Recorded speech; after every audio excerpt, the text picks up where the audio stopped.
É com grande prazer que eu apresento a vocês a nossa keynote, a Alissa Valentina Knight. É um grande prazer poder colaborar com ela e ela trouxe um tópico sobre APIs. Alissa, é com você e obrigado pela sua participação. Hey, what's up everyone? Alyssa Knight here. I am pleased to welcome all of you to ISMG's Cybersecurity Summit in Sao Paulo, Brazil. In my keynote presentation today, I'm going to be unveiling all of my research from hacking healthcare APIs. So without further ado, let's get started. So this is the agenda for my presentation today. First, I'm going to be starting out a little bit about me and this research and the reason behind it. I'm going to go over some definitions for those of you who aren't too familiar with the healthcare vernacular, especially as it relates to FHIR, spelled FHIR, and smart versus FHIR and the history of Hl7.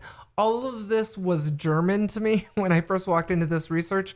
So I think it's going to be helpful if I help demystify a lot of this terminology, as well as the history behind all of this, FHIR, Hl7, and Hl7 International. So I'm going to talk about FHIR version 4 resources and its RESTful API, smart authorization authentication, our test FHIR app, as well as the testing phases in my research, and then present to you the findings from phase 1 and phase 2.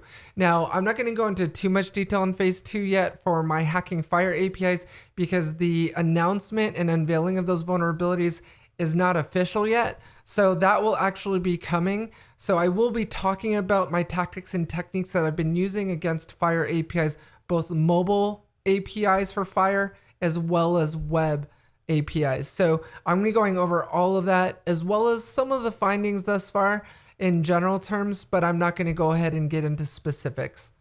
So a little bit about me. I am a recovering hacker of 21 years.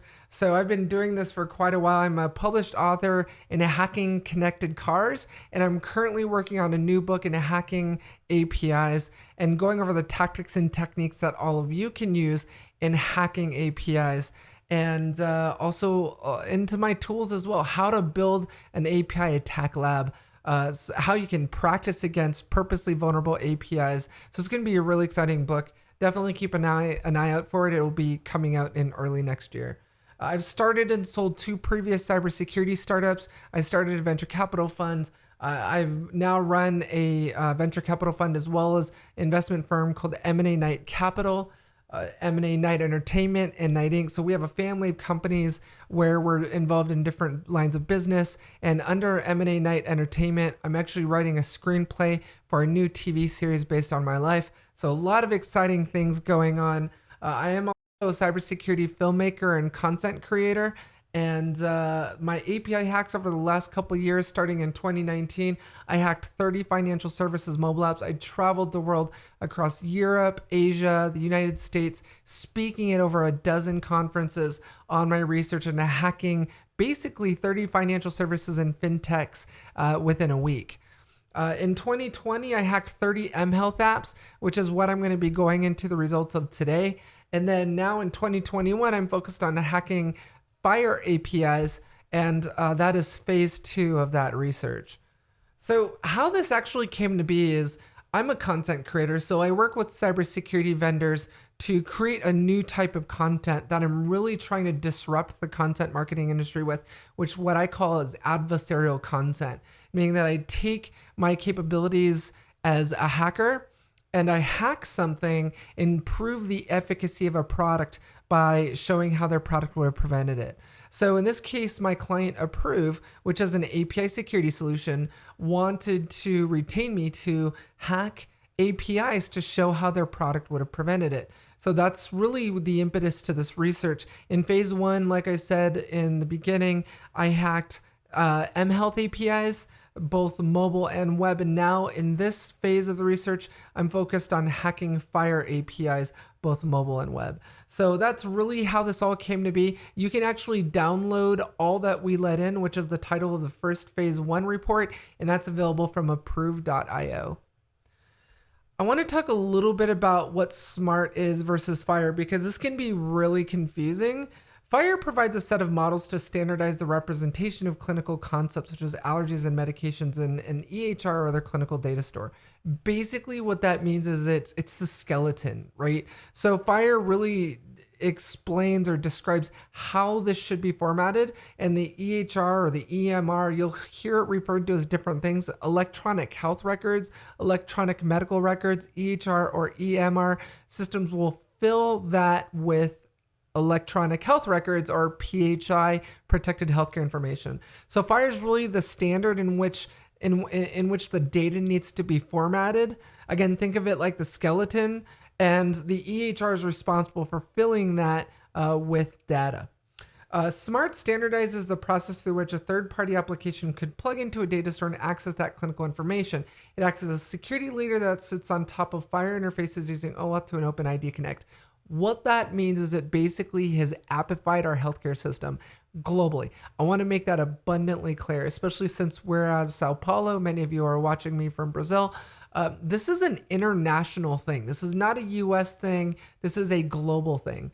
FHIR is being adopted around the world for healthcare payers, healthcare providers to be able to finally share data. And in my research, it was really interesting. I didn't know this, but hospitals will actually run different versions of the same EMR, and those, even though they're made by the same company, will oftentimes not be able to talk to each other.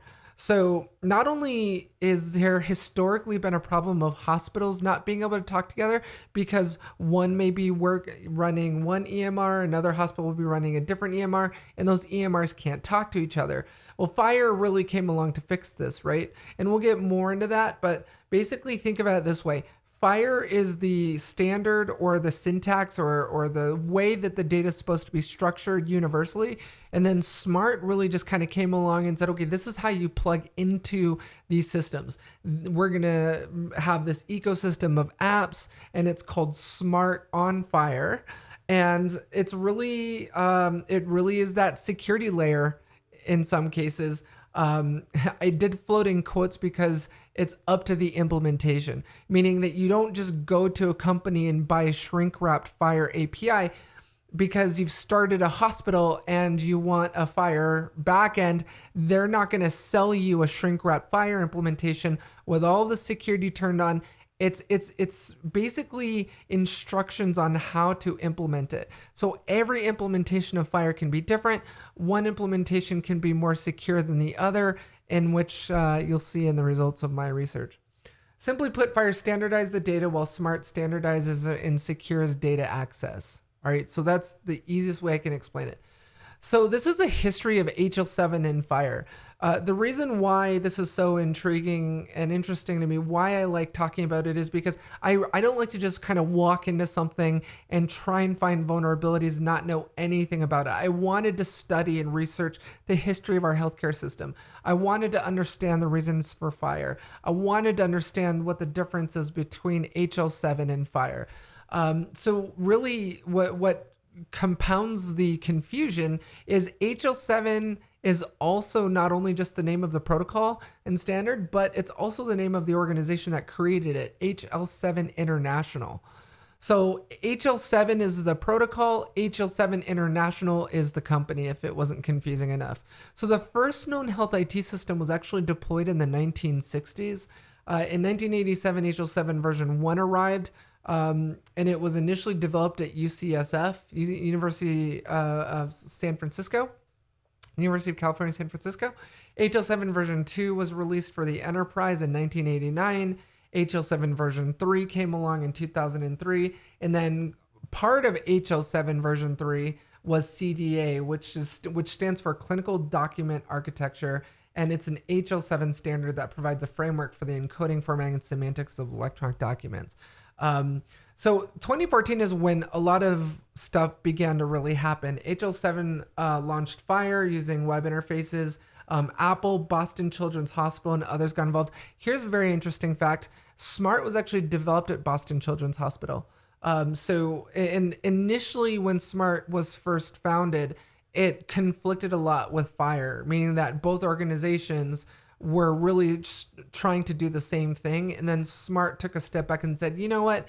FHIR is really gaining a lot of steam. Let's kind of take a step back and redefine who we are. And that's really when you started to see, hey, we're gonna be the security layer. We're gonna create this app ecosystem and be we're gonna instrument how companies or how organizations actually feed into this data.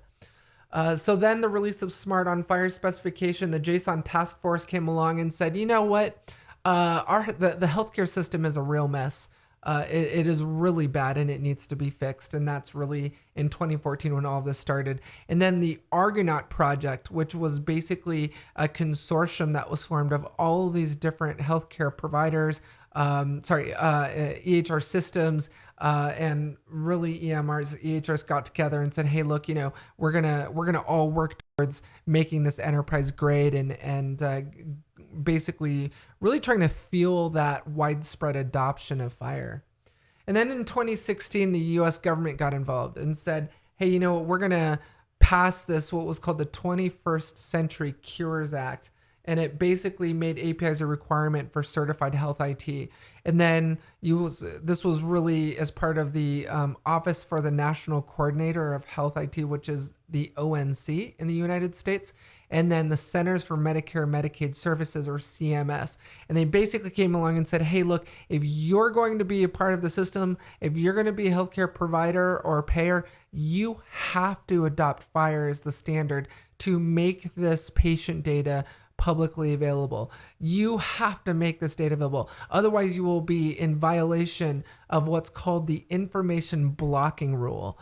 And there are stiff penalties around this. A lot of the penalties and the rules of what would happen if you break that are still being formulated and agreed upon, but understand that eventually this is what it'll come to, and there'll be a lot of sharp teeth around the enforcement of the information blocking rule eventually. In 2016, the 21st Century Cures Act made APIs a requirement for certified health IT incorporating language from the SMART team.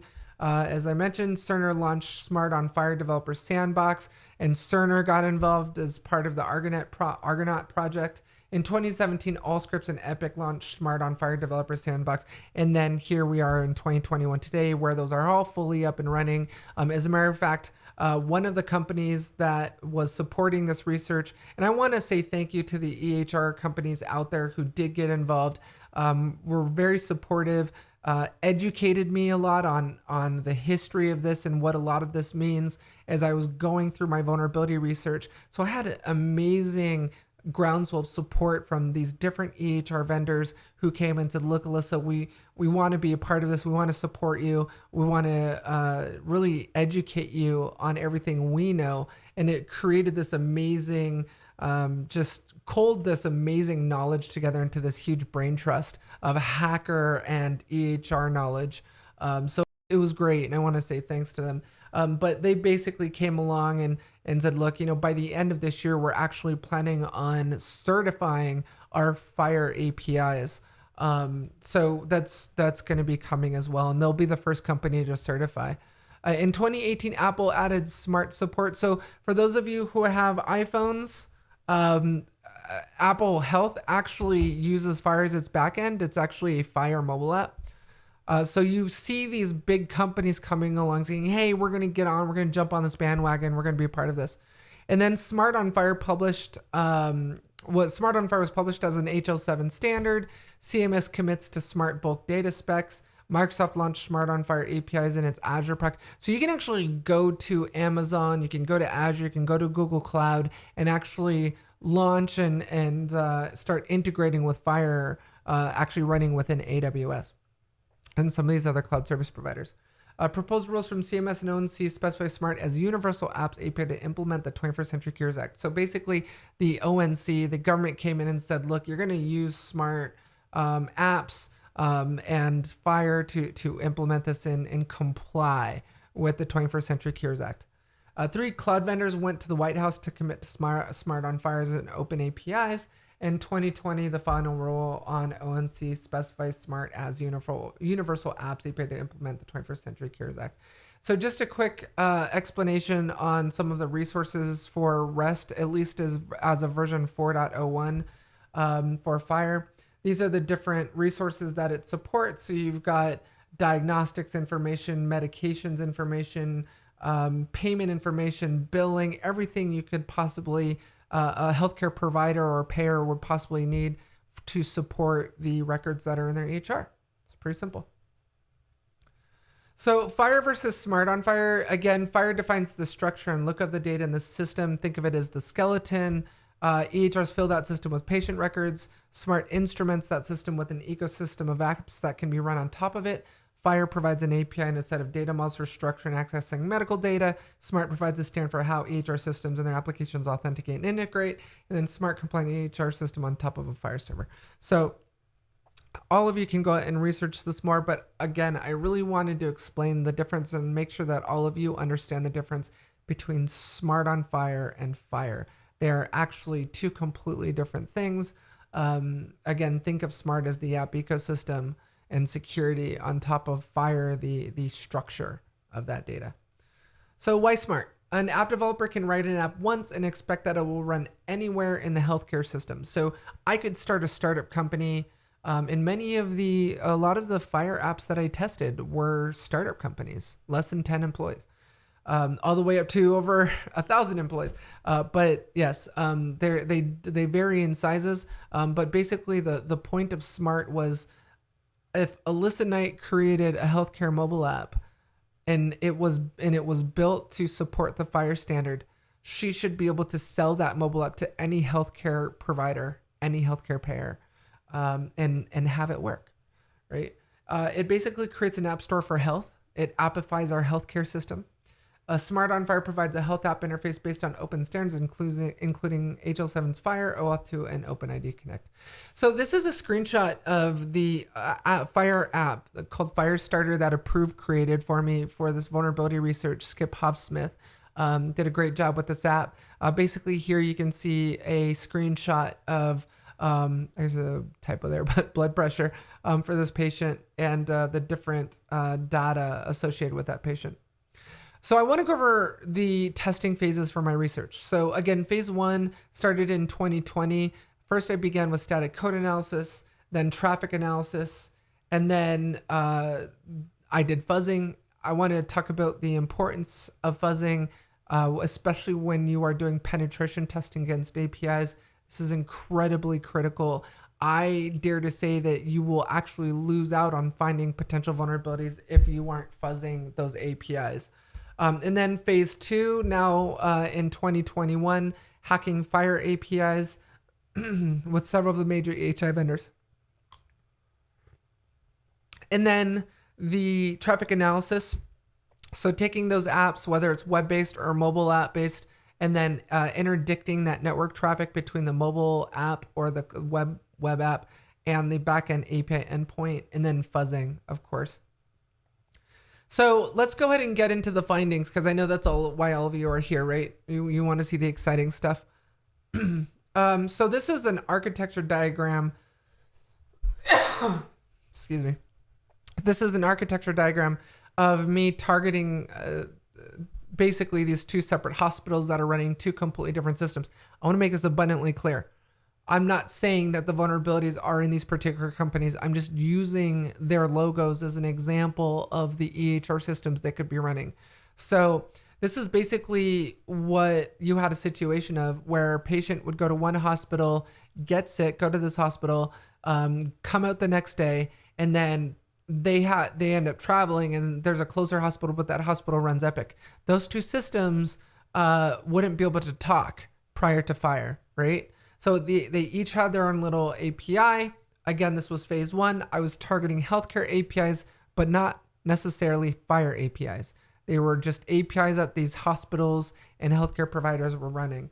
There were a number of vulnerabilities that I found in this research: broken object level authorization, or what's called BOLA vulnerabilities, broken user authentication, excessive data exposure, and mass assignment. These are all titled according to, or categorized according to, the OWASP API Security Top 10. If you are not familiar with it, I would urge you to familiarize yourself with it. It's incredibly, it gives you a good breakdown of the different vulnerabilities, the most common vulnerabilities found in APIs. And it's interesting that Bola is actually the first vulnerability in that list because it is the most prevalent vulnerability, the most systemic vulnerability in APIs that I find. They are all over the FHIR vulnerabilities that I'm finding in my second phase of research. And for those of you who are not aware of what Bola vulnerabilities is, a good example is the analogy I like to use about this coat check. So let's say myself and one other individual goes to a cocktail party. That individual has an expensive Burberry coat and I want to steal that coat. We both go to the coat check. The individual turns in their coat and they get the number 18. Okay. So I come up behind them. I check in my cheap coat and I get the number 17. But I leave and then I take a Sharpie and I change out 7 to an 8 and then go back to the coat check and then steal that person's Burberry coat. That is exactly what a Bola vulnerability is. You're authenticated, you're allowed to be there, you have a number, but you're not authorized to take that person's coat home. I wasn't authorized to steal that Burberry coat. Same thing with a Bola vulnerability in an API. I'm authenticated, meaning I have a token, but there's no scopes or any other security around that applied. And I just request what other patient records that I want. And this is exactly what happened. So if you look at these screenshots here, right, right there, I can't point. Anyway, you can see those vulnerabilities. God, I'm like really bad at pointing. Okay, there we go. Those reports right there are patient records that I actually stole out of this hospital's EMR. So these are pathology reports, x-rays. The really neat thing here, so you'll see one of my favorite API clients is Postman. And you'll see here in another screenshot where I was actually able to grab PDF files out of the API that I hacked and export that data or those basically patient records to files and then load them with my PDF viewer. So this is an architecture of my attack diagram where here I've got the mobile app and my healthcare mobile app running in it. I intercepted the traffic and saw that it was sending a get patients 1001 and the API sent that report back for patient 1001. Then I went into Postman and I plugged that same URI into Postman, and then basically sent it to the same API endpoint. And then even though I wasn't patient 1001, the API sent that patient record back to me. So a great example of a broken object level authorization vulnerability, or BOLA, where I was authenticated, but I wasn't authorized to ask for that record. So I found tens of thousands of patient records there. A lot of the patient records had photos where when they admitted the patient into the hospital, they took a picture. There was family information, next of kin information for the patient. So a lot of data, a lot of rich amount of data in these patient records, which I believe is why PHI is worth 1,000 times more on the dark web than a US credit card number. Here's a great screenshot of that PDF I told you about. So when I sent that request for this document, and the interesting thing here is the developer was just incrementing the number by 1. So here you see 842,000, actually 8,422,946. That's 8 million PDF files. All I need to do is actually start with 1 and increment it from there and go all the way up to 8 million. And I would have had 8 million PDF files that I could access. The developer didn't randomize the file names at all, just incremented it. So I could go 8,422,947 and I could download that PDF. Obviously I didn't download 8 million records, but this is the record that I did request. And then this is it exported as a PDF file. So incredibly dangerous when you're talking about PHI and being able to steal those kind of records. As you can see here, there is a lot of sensitive information here. For those of you who speak Spanish, this is actually, I think this is Portuguese. So a lot of you probably can recognize what this data looks like. A lot of very detailed information here. Again, not just on the patient, but in many cases, the patient's family. These are hard-coded API keys and tokens. So in this screenshot, these are actually one of the steps in my tactics and techniques that I use when targeting APIs is to go after the API client, find all of the hard-coded credentials, hard-coded API keys and tokens in that mobile app, and then feed that into a free open source tool called Mobile Security Framework, or MobSF, and have it actually automatically just decompile that APK file for me. So I'll actually extract it off my Android app, just run it right through MobSF on my desktop, and then it goes through and just decompiles all of that for me. And then I use grep and awk to find hard-coded keys and tokens. This is a screenshot of just one of those apps. You can see all of the keys in there, production keys, Firebase keys, just a lot of details that should not have been so easily accessible. So there are different things that you can do here, not just obfuscating the code so it's not so easy to look at, but also not just authenticating the individual, but authenticating the app and authenticating the device. And I'll talk more about that in the remediation section. So this is me again stealing more hospital admission records.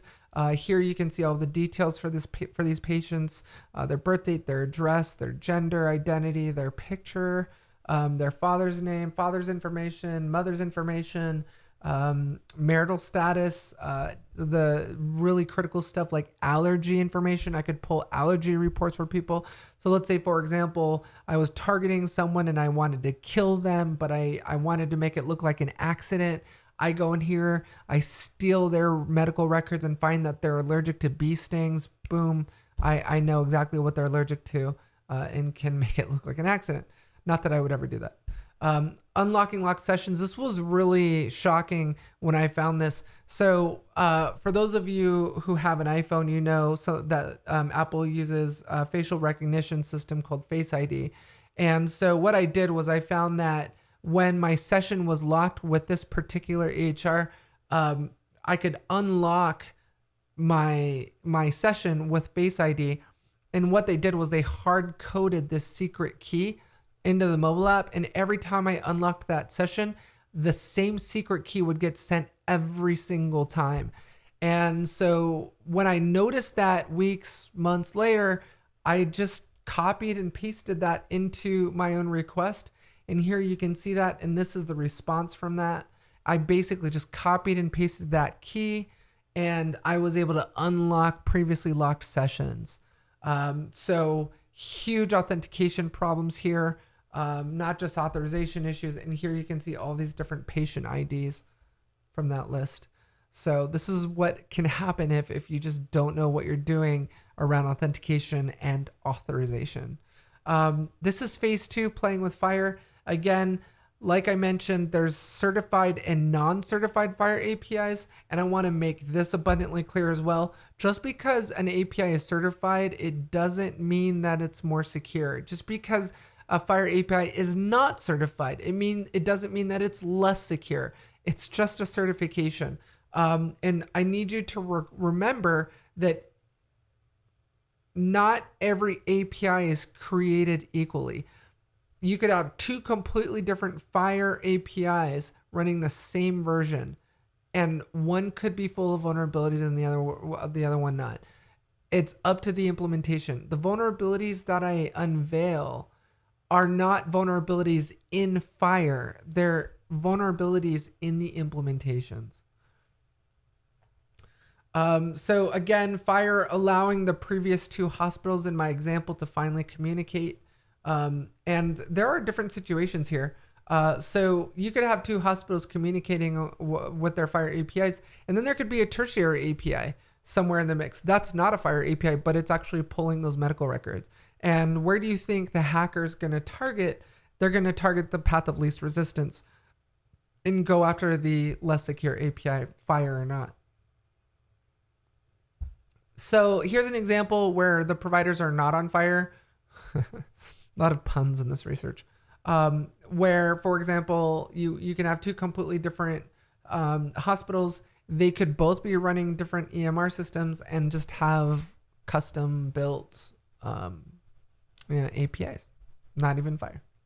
So this is my Attack Lab setup. I want to go through the different tools because a lot of you I know are eager to probably find out, okay, Alyssa, what tools do you use? What are your favorites? Sort of like what's in your bag kind of YouTube video. Well, this is what's in my bag. For web APIs, I use a combination of Burp Suite and Postman, and Minim proxy. So it depends on my mood, but I have actually been using Burp Suite a lot more lately. I would much rather use one tool rather than two. And the neat thing about Burp Suite, if you're not familiar with it, is it gives you all these different tools or modules within Burp Suite, like proxy, repeater, that makes it just easy, all in one application. Mobile APIs, when I'm targeting mobile APIs, I'll use a combination of MobSF, again, Minim proxy and Postman, or Burp Suite, and APK extractor, ironically enough, in the Google Play Store. So the tool actually allows you to extract APK files off of your Android device to be able to download to your workstation and then load it into MobSF and decompile it. These are the general tools I use. Again, fuzzers, I would recommend several out there. If you've got no budget, Kite Runner, Wrestler, FFUF, these are all great fuzzers for content discovery. I'm a Mac user, so all my systems are Mac.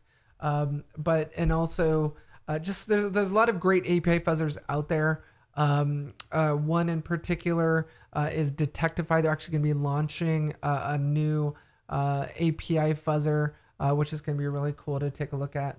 Instrumenting API attacks. You've got, again, reconnaissance tools for traffic analysis. I would definitely urge all of you to go check out a gentleman named David Sopas. He actually created a really cool mind map of all of the API testing tools that are out there for traffic analysis, enumeration, like Argent, authorization like Astra, Jot tool, Jot Cracker, excessive data exposure, API check, TNT fuzzer, GraphQL map if you're up against some GraphQL stuff. So really cool mind map, but these are just again more listings of the tools that I use, and I think you guys and girls would really enjoy playing with. These are screenshots from me fuzzing FHIR APIs. Again, evidence from that research and the report will be dropping soon. We're actually going to be doing a massive online event to unveil all those vulnerabilities, so keep an eye out for that. And a few of the fuzzing tools that I use. Again, Wrestler, developed at Microsoft, is the first stateful REST API fuzzing tool. This is a really cool tool. What's neat about Wrestler, again, is it's fully stateful. It is for targeting REST APIs. It actually will use a given cloud service with an open API / Swagger specification. So yeah, here's some screenshots from Burp Suite.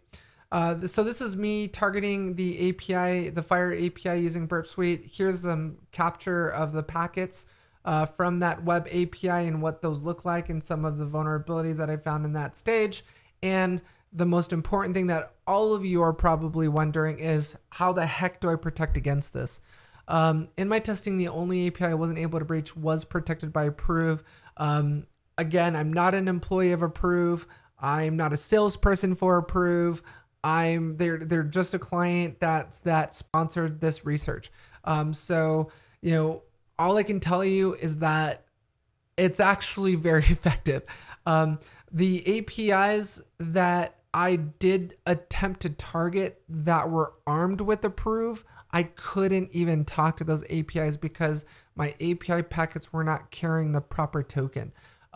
So they actually allow you to compile your mobile app with their SDK, which is really cool. And every single request that goes to the backend, they're interdicting those API requests and looking and checking to see.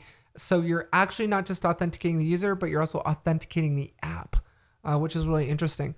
Authorization vulnerabilities are everywhere. Authenticate, but also authorize. Ensure scopes are being used with tokens. This is really important. Just because you implement tokens doesn't mean you're authorizing those requests. Tokens are authentication. Remember, adding scopes adds authorization. Jot tokens should have really short time to lives. I was seeing Jot tokens with obscenely long TTLs. Really keep them around 5 to 10 minutes if you can. But have short TTLs. That way, if I get my hands on a Jot token, I can't use it for weeks until it finally expires. Use refresh tokens. These can be revoked. Access tokens can't. So if an access token gets compromised because you hard coded it and I got my hands on it, you can't revoke those. But refresh tokens you can. So use refresh tokens. Just keep that in mind. Approve. There's specialists in protecting APIs consumed by mobile apps. It's challenging to secure since anyone can download your mobile app, hence a dedicated security is needed for this challenge. Something to take a look at. Again, less friction to your developers, the better. Just give them that SDK and compile the mobile app with it. Use hard-coded API keys and tokens as app identifiers and not as app secrets. Ensure that a second factor such as mobile app authentication is needed to use them. Hard-coded API keys and tokens is something that many of you probably have to do, but just make sure that you're also adding that additional layer of authentication, like with what Approve offers. Remember that FHIR is a specification and doesn't mandate how it's secured. Vulnerabilities are per implementation.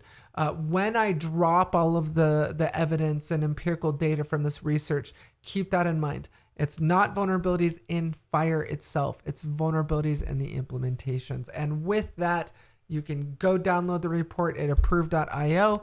And I want to thank all of you for attending the summit here in Sao Paulo. And just take care of yourselves and each other. And one of the things that I want to say is, many of you will wonder, how do I support content creators? How do I support cybersecurity influencers? I tell you, the best way to support us is to subscribe to our YouTube channels, like our videos, reshare them, retweet our tweets, just tell your friends about us. That's the best way you can support me. I put a lot of time and effort into my research, and the best way you can support me is to subscribe to my channels and like my videos and watch them. So thank you again to all of you for your support, and I look forward to any follow-up questions that any of you may have on my research. Take care.